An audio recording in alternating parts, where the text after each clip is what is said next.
반갑습니다, 여러분.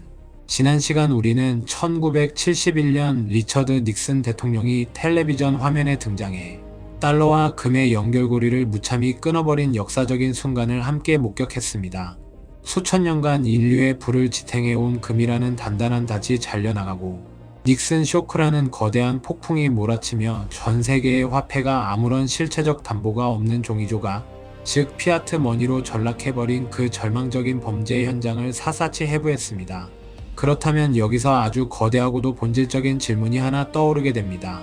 달러가 금이라는 내재 가치를 상실했다면 종이조각에 불과해진 그 달러는 어떻게 휴지조각이 되지 않고 그 후로도 무려 50년이 넘는 긴 세월 동안 전 세계를 호령하는 기축 통화의 왕자를 유지할 수 있었을까요? 오늘 우리가 함께 문을 열고 들어갈 린 알든의 역작 브로큰 머니 제11장 페트로달러 시스템과 달러. 패권은 바로 이 미스터리를 풀어내는 가장 완벽하고도 소름 돋는 해답을 제시합니다. 1971년 근본 이제가 붕괴된 직후 달러의 가치는 그야말로 수직 낙하하기 시작했습니다. 세계 각국은 더 이상 금으로 바꿔주지 않는 미국의 종이돈을 신뢰할 이유가 없었습니다. 인플레이션은 치솟았고 미국의 경제적 위상은 베트남 전쟁의 수렁과 함께 끝없이 추락하고 있었습니다. 이때 미국의 엘리트들, 특히 헨리 키신저 국무장관과 윌리엄 사이먼 재무장관은 달러의 생명을 연장하기 위해 인류 역사상 가장 교묘하고도 거대한 금융 지정학적 거래를 기획합니다. 그들은 금을 대체할 새로운 담보물을 찾아 중동의 뜨거운 사막으로 시선을 돌렸습니다. 그것은 바로 현대 산업 문명의 혈액이자 인류가 생존하기 위해 반드시 태워야만 하는 궁극의 에너지인 석유였습니다. 1974년 7월 미국의 신임 재무장관 윌리엄 사이먼은 사우디아라비아의 제다로 비밀리에 날아갔습니다. 당시 미국은 1973년 제1차 오일 쇼크로 인해 휘발유 배급제를 실시할 만큼 극심한 에너지 위기와 경제적 혼란을 겪고 있었습니다. 사이먼 장관이 사우디아라비아 왕가에 제안한 거래의 조건은 겉보기에는 단순했지만 그 이면에 숨겨진 파급력은 상상을 초월하는 것이었습니다. 미국은 사우디아라비아 왕가의 철권 통치를 군사적으로 완벽하게 보호해주고 그들이 필요로 하는 모든 최첨단 무기를 우선적으로 공급해주겠다고 약속했습니다. 그 대가로 사우디아라비아는 단 한 가지 아주 결정적인 조건을 수락해야 했습니다. 그것은 바로 사우디아라비아가 전 세계에 수출하는 모든 석유의 결제 대금을 오직 미국 달러로만 받는다는 것이었습니다. 사우디아라비아가 이 제안을 수락하고 석유 수출국 기구, 오펙의 다른 국가들 역시 미국의 압력과 설득에 밀려 이 시스템에 동참하면서 세계 경제의 판도는 영원히 바뀌게 됩니다. 이것이 바로 오늘날 우리가 살고 있는 페트로달러 시스템의 장엄하고도 비극적인 탄생입니다. 린 알든은 제11장에서 이 페트로달러 시스템이야말로 허공에 떠있던 피아트 달러의 생명력을 불어넣고 미국이라는 제국의 전례 없는 터무니없는 특권을 쥐어준 궁극의 마법이었다고 통찰합니다. 페트로달러 시스템이 어떻게 세계를 지배하는지 그 작동 원리를 아주 깊숙이 들여다보겠습니다. 한국이나 일본 그리고 유럽의 수많은 국가들처럼 자체적으로 석유가 나지 않는 나라들을 떠올려 보십시오. 이 나라들은 공장을 돌리고 자동차를 움직이고 겨울에 난방을 하기 위해 반드시 중동에서 석유를 사와야만 합니다. 그런데 사우디아라비아는 원화나 엔화 유로화를 받지 않습니다. 오직 달러만 받습니다. 따라서 전 세계 모든 국가는 생존 필수품인 석유를 사기 위해 울며 겨자 먹기로 미국 달러를 필사적으로 벌어들여야만 하는 숙명에 처하게 됩니다. 미국은 이제 달러를 금으로 바꿔줄 필요가 없어졌습니다. 그들은 그저 프린터를 돌려 종이 달러를 찍어내기만 하면 전 세계가 자신들이 피땀 흘려 만든 자동차, 반도체, 텔레비전을 미국으로 수출하며 그 종이 달러를 구걸하듯 받아가는 구조가 완성된 것입니다. 전 세계적인 달러 수요가 인위적이고도 영구적으로 창출된 것입니다. 여기서 끝이 아닙니다. 린 알든이 가장 날카롭게 지적하는 지점은 바로 페트로달러의 재활용 즉 리사이클링 메커니즘입니다. 중동의 산유국들은 기름을 팔아 천문학적인 달러를 벌어들였습니다. 사막 한가운데서 그 많은 달러 지폐를 다 쓸 수는 없는 노릇이었습니다. 미국은 이 오일머니가 다시 미국으로 돌아오도록 정교한 파이프라인을 구축했습니다. 산유국들은 넘쳐나는 달러로 미국의 국채를 사들이기 시작했습니다. 여러분, 이것이 의미하는 바가 무엇인지 아십니까? 전 세계가 기름을 사기 위해 미국에 물건을 바치며 달러를 벌어들였고, 중동은 그 달러를 다시 미국 정부에 빌려주었습니다. 결국 미국은 종이돈을 찍어내 전 세계의 실물 자산을 빨아들이고, 그 돈을 다시 빌려와 자신들의 막대한 재정 적자와 군사비를 충당하는 무한 동력의 금융 제국을 완성한 것입니다. 비트코인과 암호화폐 철학의 선구자 중 한 명인 안드레아스 안토노플로스는 종종 돈은 신뢰를 담는 그릇이라고 말했습니다. 페트로달러 시스템 하에서 그 신뢰의 근원은 더 이상 황금빛 광물이 아니었습니다.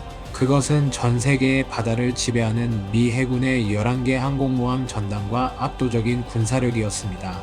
헨리 키신저는 식량을 통제하는 자가 사람을 지배하고, 에너지를 통제하는 자가 대륙을 지배하며 돈을 통제하는 자가 세상을 지배한다고 말했습니다. 미국은 페트로달러를 통해 에너지와 돈 그리고 군사력이라는 세 가지 패권을 하나로 융합하는 데 성공했습니다. 하지만 세상에 공짜 점심은 없다는 경제학의 오랜 격언은 제국에게도 예외 없이 적용되었습니다. 리날드는 11장에서 이 화려한 페트로달러 패권의 이면에 감춰진 치명적인 독, 바로 트리핀 딜레마의 파괴적인 결과에 대해 엄청난 지면을 할애하여 설명합니다. 로버트 트리핀이라는 경제학자가 일찍이 경고했던 이 딜레마는 기축통화국이 짊어져야 할 피할 수 없는 저주입니다. 세계가 달러를 석유 결제에 사용하고 외환 보유고로 쌓아두기 위해서는 미국 밖으로 끊임없이 달러가 공급되어야 합니다. 미국이 달러를 전 세계에 뿌리는 유일한 방법은 미국 국민이 해외의 물건을 마구 사들이면서 막대한 무역 적자를 감수하는 것뿐입니다. 리날드는 페트로달러 시스템이 미국의 심장부를 어떻게 파괴했는지 냉철한 데이터로 증명합니다. 1970년대 이후 미국은 세계의 달러를 공급하기 위해 의도적으로 자국의 제조업을 포기하기 시작했습니다. 값싼 외국산 물건들이 쏟아져 들어오면서 디트로이트의 자동차 공장과 피츠버그의 철강 공장들이 줄줄이 문을 닫았습니다. 한때 미국 중산층의 든든한 기반이었던 제조업지대는 붉게 녹슨 러스트 벨트로 전락해버렸습니다. 성실하게 땀 흘려 일하던 블루칼라 노동자들은 일자리를 잃고 마약과 빈곤의 늪으로 빠져들었습니다. 반면 뉴욕의 월스트리트 금융가와 워싱턴의 정치, 엘리트들은 전 세계에서 밀려드는 자본을 굴리며 천문학적인 부를 축적했습니다. 투자의 귀재 워런 버핏조차 미국의 만성적인 무역 적자를 두고 우리는 매일 우리의 농장을 팔아치우며 남의 물건을 사서 쓰고 있다고 탄식한 바 있습니다. 페트로달러 시스템은 미국의 금융 권력을 극대화했지만 그 대가로 자국 노동자들의 삶을 희생시키고 부의 양극화를 극한으로 치닫게 만든 괴물이었습니다. 리날드는 오늘날 미국 사회를 분열시키고 있는 극단적인 정치적 양극화와 포퓰리즘의 분출 역시 그 근원을 추적해보면 결국 1970년대 제조업을 희생시키고 금융 패권을 선택한 페트로달러 시스템의 원죄에 닿아 있다고 날카롭게 분석합니다. 더 나아가 리날드는 제11장의 후반부에서 이 달러 패권이 어떻게 폭력적인 무기로 변질되었는지를 고발합니다. 미국은 달러 결제망 즉 스위프트 시스템을 장악함으로써 전 세계 모든 금융 거래를 감시하고 통제할 수 있는 권력을 쥐게 되었습니다. 누군가 달러 패권에 도전하려 하면 미국은 그저 컴퓨터 키보드 몇 번을 두드려 그 나라의 숨통을 끊어버릴 수 있었습니다. 이것이 바로 금융의 무기화입니다. 역사는 달러에 도전했던 자들의 비참한 최후를 증명합니다. 이라크의 사담 후세인은 2000년 자국의 석유 수출 대금을 달러 대신 유로화로 받겠다고 선언했습니다. 그로부터 3년 뒤 이라크는 대량 살상 무기가 있다는 명분 아래 미군의 침공을 받았고 후세인은 형장의 이슬로 사라졌습니다. 리비아의 무아마르 카다피 역시 아프리카 국가들을 규합해 금을 기반으로 한 단일 통화인 골드 디나르로 석유를 결제하려는 계획을 추진했습니다. 그의 결말 역시 서방 국가들의 군사 개입과 참혹한 죽음이었습니다. 우연의 일치라고 하기에는 페트로달러의 영린을 건드린 자들의 최후는 너무나 끔찍하고 잔혹했습니다. 하지만 리날드는 영원할 것 같았던 이 견고한 달러 패권의 성벽에 결정적인 균열이 가기 시작했다고 진단합니다. 그 균열의 가장 큰 원인은 역설적으로 미국 스스로가 달러를 너무 남용했기 때문입니다. 특히 2022년 우크라이나 전쟁 발발 직후 미국과 서방 동맹국들이 러시아에 외환 보이고 수천억 달러를 하루아침에 동결시킨 사건은 전 세계 중앙은행들에게 뼈저린 각성을 불러일으켰습니다. 러시아 같은 군사 강대국의 돈조차 한순간에 휴지 조각으로 만들어버릴 수 있다면 우리도 언제든 저격당할 수 있다는 거대한 공포가 전 세계를 휩쓸었습니다. 이때부터 이른바 탈달러화 즉 디달러라이제이션의 거대한 물결이 브릭스 국가들을 중심으로 본격화되기 시작했습니다. 중국은 사우디아라비아와 만나 원유 결제 대금의 일부를 위안화로 결제하는 이른바 페트로 위안화를 논의하기 시작했습니다. 인도와 러시아는 자국 통화로 무역 대금을 결제하는 루피 루블 결제 시스템을 구축했습니다. 전 세계 중앙은행들은 달러 채권을 내다 팔고 역대 최대 규모로 실물금을 사들이며 달러의 그늘에서 벗어나기 위한 필사적인 생존 게임에 돌입했습니다. 반세기를 지배해온 페트로달러의 견고한 사슬이 끊어지는 소리가 전 세계 곳곳에서 들려오기 시작한 것입니다. 바로 이 지점에서 우리는 비트코인이라는 인류 역사상 가장 급진적이고도 우아한 경제적 대안과 마주하게 됩니다. 린 알든은 브로큰 머니의 전체에 관통하는 핵심 메시지 중 하나로 현재의 화폐 시스템이 지정학적 도구로 타락했음을 지적하며 정치 권력으로부터 완벽하게 분리된 중립적인 화폐의 필요성을 역설합니다. 비트코인의 창시자 사토시 나카모토가 제네시스 블록을 생성하며 꿈꿨던 세상이 바로 그것입니다. 사토시는 기존 통화의 근본적인 문제는 그것이 작동하기 위해 반드시 신뢰가 필요하다는 점이라고 말했습니다. 중앙은행은 화폐 가치를 떨어뜨리지 않을 것이라는 신뢰를 받아야 하지만 피아트 머니의 역사는 그 신뢰가 철저히 배신당한 기록들로 가득 차 있다는 것입니다. 암호화폐 신의 거물 중 한 명이자 비트맥스의 창업자인 아서 헤이즈는 작금의 지정학적 지각 변동을 아주 흥미로운 시각으로 분석합니다. 그는 페트로달러의 시대가 저물고 새로운 에너지 화폐의 시대가 오고 있다고 말합니다. 과거의 에너지는 땅속에서 캐내는 끈적끈적하고 물리적인 석유였고 그것을 지키기 위해서는 항구와 전투기와 항공모함이 필요했습니다.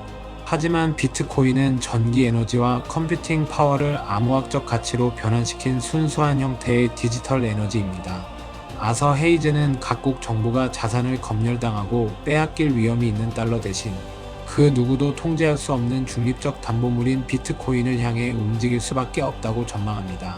그는 이를 페트로 비트코인의 시대라고 명명하기도 했습니다. 마이크로 스트래티지의 창업자이자 최고의 비트코인 옹호자인 마이클 세일러의 통찰도 린 알든의 분석과 정확히 맞닿아 있습니다. 세일러는 비트코인을 사이버 공간에 지어진 결코 부패하지 않는 은행이자 디지털 에너지라고 정의합니다. 페트로달러 시스템 하에서는 화폐의 권위를 유지하기 위해 막대한 물리적 에너지, 즉 군대를 유지하고 전쟁을 수행하며 피를 흘려야만 했습니다. 그러나 비트코인은 그 자체로 에너지를 소비하는 작업 증명이라는 과정을 통해 네트워크를 방어합니다. 전투기와 폭탄 대신 전 세계에 분산된 수백만 대의 채굴기가 수학적 암호를 풀며 시스템의 무결성을 지키는 것입니다. 세일러의 표현을 빌리자면 비트코인은 인류가 피를 흘리지 않고도 가치를 저장하고 합의할 수 있는 궁극의 연력학적 화폐인 셈입니다. 또한 이더리움의 창시자 비탈릭 부테린이 끊임없이 강조하는 탈중앙화의 진정한 가치 역시 이 맥락에서 빛을 발합니다. 비탈릭은 거대 국가나 독점 기업이 인프라를 장악할 때 필연적으로 억압과 검열이 발생한다고 경고해왔습니다. 스위프트망을 통한 달러의 무기화가 바로 그 완벽한 예시입니다. 비탈릭이 그리는 웹3와 블록체인의 미래는 특정 국가의 정치적 입맛이나 외교적 목적에 의해 누군가의 재산이 하루아침에 동결되거나 배제되지 않는 검열 저항적인 금융 생태계를 구축하는 것입니다. 비록 비트코인과 이더리움의 접근 방식은 다르지만 1971년 이후 국가 권력에 종속되어 무기로 전락해버린 화폐 시스템을 다시 시민들의 손으로 되돌려 놓겠다는 본질적인 목표는 정확히 일치합니다. 린 알든은 11장의 결론을 향해 달려가며 독자들에게 매우 묵직한 화두를 던집니다. 1970년대의 극심한 인플레이션과 경제적 혼란 속에서 미국은 석유라는 시대의 에너지를 달러와 묶어 페트로달러라는 괴물을 탄생시킴으로써 제국의 수명을 반세기 이상 연장했습니다. 하지만 오늘날 우리는 그 시스템의 임계점에 도달해 있습니다. 미국의 정부 부채는 역사상 유례를 찾아볼 수 없을 정도로 기하급수적으로 폭발하고 있으며 달러의 무기화에 지친 국가들은 각자 도생의 길을 찾아 뿔뿔이 흩어지고 있습니다. 과거 페트로달러 시스템을 구축했던 사우디아라비아조차 브릭스의 합류를 타진하며 미국의 품을 떠나 다극화된 세계의 줄타기를 시작했습니다. 이 거대한 지정학적 해체와 금융의 단층 파괴 속에서 개인은 과연 어떻게 생존해야 할까요? 워런 버핏의 평생의 파트너였던 찰리 멍거는 대중을 따라가는 것은 언제나 평균으로의 회귀만을 의미할 뿐이라고 말했습니다. 남들이 여전히 종이 달러의 절대적인 권력을 맹신하며 은행 계좌의 숫자가 안전하다고 착각하고 있을 때 거시 경제의 흐름을 읽는 깨어있는 투자자들은 이미 새로운 시대의 닷을 찾아 이동하고 있습니다. 브로큰 머니 제11장이 우리에게 주는 교훈은 명확합니다. 국가가 보증하는 돈 즉 무력과 정치적 협잡으로 쌓아올린 피아트 머니 시스템의 유효기간이 끝나가고 있다는 것입니다. 화폐 시스템은 정치적 지배 도구에서 수학적이고 암호학적인 중립 프로토콜로 거대한 전환을 겪고 있습니다. 석유라는 구시대의 끈적한 에너지가 담보하던 불완전한 빚의 화폐는 이제 빛의 속도로 국경을 넘나들며 코드로 증명되는 순수한 디지털 에너지 화폐에 그 자리를 내어줄 준비를 하고 있습니다. 과거를 이해하지 못하는 자는 미래의 희생양이 될 수밖에 없습니다. 1974년 윌리엄 사이먼이 사우디아라비아의 사막에서 체결했던 그 은밀한 거래가 지난 50년 동안 전 세계 80억 인구의 삶과 죽음부와 빈곤을 결정지었습니다.